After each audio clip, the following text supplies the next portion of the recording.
Bhushan jewellers में पाइए खुशियों के गहने।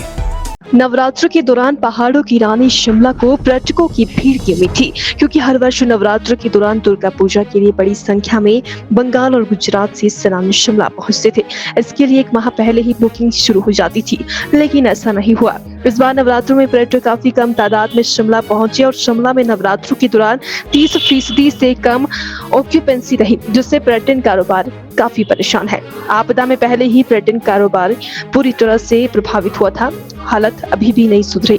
बाहरी राज्यों के टेम्पो ट्रैवलर और वॉल्वो बसों पर टैक्स से भी पर्यटन कारोबार प्रभावित हुआ। मेरा नाम नवीन है जी, मैं president travel association of Shimla. जी देखिए, ऐसा है कि आज की डेट में अगर मैं शिमला की बात करूं, पिछले काफ़ी सालों से, मतलब जब से मैं अपनी पर्सनली बात करूंगा, 30 साल से इस इंडस्ट्री में हूं, तो बहुत सालों से देखा जा रहा है कि जो सबसे हमारा अच्छा सीज़न होता है वो अक्टूबर महीने का रहता था, जिसमें दुर्गा पूजा फेस्टिवल में वेस्ट बंगाल के टूरिस्ट जो है बड़ी अधिक मात्रा में यहाँ घूमने आते थे। उनकी जो मात्रा, मतलब अभी जो, मतलब आज की जो स्थिति है, आज दशहरा हो गया है और 10 नवरात्रे ख़त्म हो गए हैं। इन पूरे नवरात्रों में अगर ऑल ओवर अगर बात की जाए तो 20% की ऑक्यूपेंसी रही है, जो कि बहुत ही कम है इस बार हिमाचल के लिए। हिमाचल में काम जो है बिल्कुल जीरो रहा है। थोड़ी सी ये जो सबसे बड़ी बात है कि जो आपदा आई थी हिमाचल प्रदेश पे 10 जुलाई को, उसके बाद से ही बुकिंग कैंसिल होनी शुरू हो गई थी। वो तो पता था कि बुकिंग कैंसिल हो रही, तो जस्ट उसके बाद जैसे ही सितंबर में मौसम ठीक हुआ था, कुछ बुकिंगें द्वारा रिन्यू हुई थी, कुछ बुकिंगें आनी थी। प्रॉब्लम क्या है कि जैसे कि टैक्स लगा दिया गया था, उसमें थोड़ी मिसअंडरस्टैंडिंग थी। बाहर की स्टेट में वो जो मैसेज गया था, उस वजह से भी बुकिंग कैंसिल हो गई थी और इसको टैक्स को वापस लेने में अब जो है बहुत लेट होगी। ये फर्स्ट और सेकंड नवरात्रे में हुआ, तो मतलब वो उस टाइम कोई भी टूरिस्ट अगर इतनी दूर से घूमने आता है 2000 किलोमीटर से, तो कम से कम 10 से 20-25 दिन पहले या 2 महीने पहले प्रोग्राम को बनाता है कि हमको इस स्टेट में घूमने जाना है। तो एकदम सारे प्रोग्राम कैंसिल हो गए। इसी वजह से आज हमारा पूरा सीज़न जो है नवरात्रे का पूरा ख़त्म हो गया है। आने वाला दिवाली का सीज़न है, उसमें भी बुकिंगें कैंसिल है। और हिमाचल प्रदेश के अंदर अभी अगर टोटल ऑक्यूपेंसी की बात की जाए तो 30 से 35% के भी मैक्सिमम ऑक्यूपेंसी होगी। और जितने भी अभी हमारा लास्ट वीकेंड गया है वो भी 30 से 40% का वीकेंड गया है। ऐसा कभी नहीं हुआ है कि इतना बड़ा वीकेंड था जिसमें दशहरा भी था और जिसके अंदर 2-3 छुट्टियाँ भी आई है। उसके बावजूद भी कल की अगर मैं होटल की बात करूँ, मंडे की और आज दशहरा है, शिमला के अंदर ऑक्यूपेंसी 10% से 15% थी। तो ये बहुत बड़ा नुकसान है टूरिज्म इंडस्ट्री के लिए।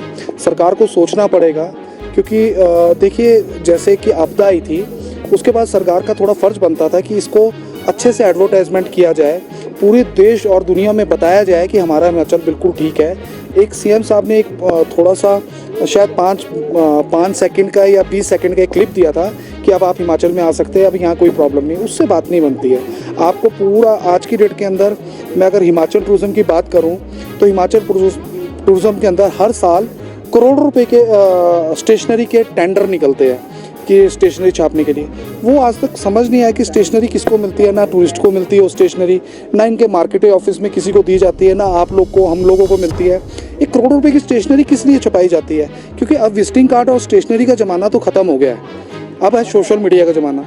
क्यों ना ये करोड़ रुपए की एडवर्टाइजमेंट सोशल मीडिया में लगाए और हमारे हिमाचल को बताया जाए, क्योंकि आज की डेट के अंदर 120 करोड़ की अगर हमारी आबादी है तो उसमें 100 करोड़ आदमी मोबाइल को देख रहा है और फेसबुक को देखता है। तो क्यों ना हम फेसबुक, इंस्टाग्राम, जितनी भी हमारी सोशल मीडिया डिजिटल मार्केटिंग है उसमें उतना पैसा लगाए, बजाय ये स्टेशनरी छुपाना, करोड़ रुपए के टेंडर लाना, और वो स्टेशनरी इनके मार्केटिंग ऑफिस में गल रही होती है, सड़ रही होती है। आज भी आप जाके देखेंगे कई जगह पे 5 साल पुरानी स्टेशनरी इनके गोदाम में मिल जाएगी, तो डिस्ट्रीब्यूट भी अच्छे ढंग से नहीं हो पाती है।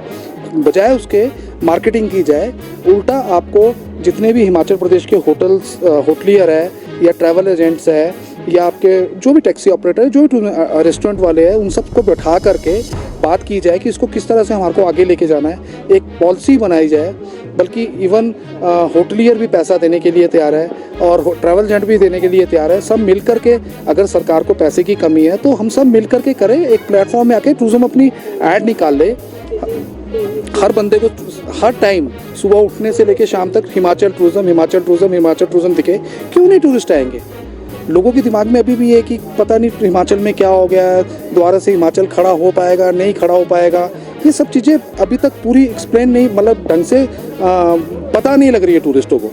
तो वो पता लगे और हिमाचल के जितने हमारे जैसे मनाली छोड़ करके और आउटस्कर्ट एरिया है, ऑफ-बीट एरिया है, उसके बारे में एडवर्टाइजमेंट की जाए और हिमाचल के जितने टूरिज्म के होटल्स हैं उसको अच्छे से ड्रोन के थ्रू अच्छी उसकी वीडियोस बना करके वो दिखाया जाए। क्यों नहीं टूरिस्ट आएगा? आप सोशल मीडिया का ज़माना है और सरकार को इसकी मार्केटिंग अच्छे लेवल पे सोशल मीडिया पे करनी चाहिए, जो नहीं हो पाई, जिसकी वजह से आज हम पूरी टूरिज्म इंडस्ट्री जो है बिल्कुल ज़ीरो हो गई है हिमाचल की। नवीन जी, उस पर ही उम्मीद लगी है जी, अब और तो कोई उम्मीद नहीं है, पर बुकिंग तो अभी तक कोई नहीं हो रही है। अगर मैं आप टूरिज्म में भी बात कीजिए, बर्फ़बारी की जो बुकिंग है 20% भी अभी तक नहीं हुई है, वो भी मेरे ख्याल से 21 दिसंबर से लेकर 31 दिसंबर के बीच में होगी। दिसंबर से पहले 21 दिसंबर से पहले कोई काम नहीं है और 31 दिसंबर के बाद जो जनवरी फर्स्ट वीक है, सेकंड वीक, उसमें भी कोई काम नहीं है। तो एट पार मतलब लोग कहते हैं कि लोग टूरिस्ट जो कश्मीर चला गया है या इधर चला गया, ये सब कुछ ऐसा नहीं है।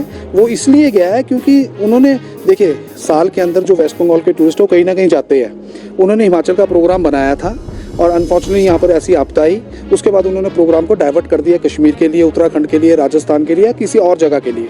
ये 1 साल हो सकता है, पर ये दूसरे साल ना हो, इसके लिए हमें ऐसी मार्केटिंग करनी पड़ेगी, हम एक स्टेट या 2 स्टेट के ऊपर डिपेंड ना रहे, पूरा हिंदुस्तान हमारे स्टेट में आए और इसको घूम के जाए।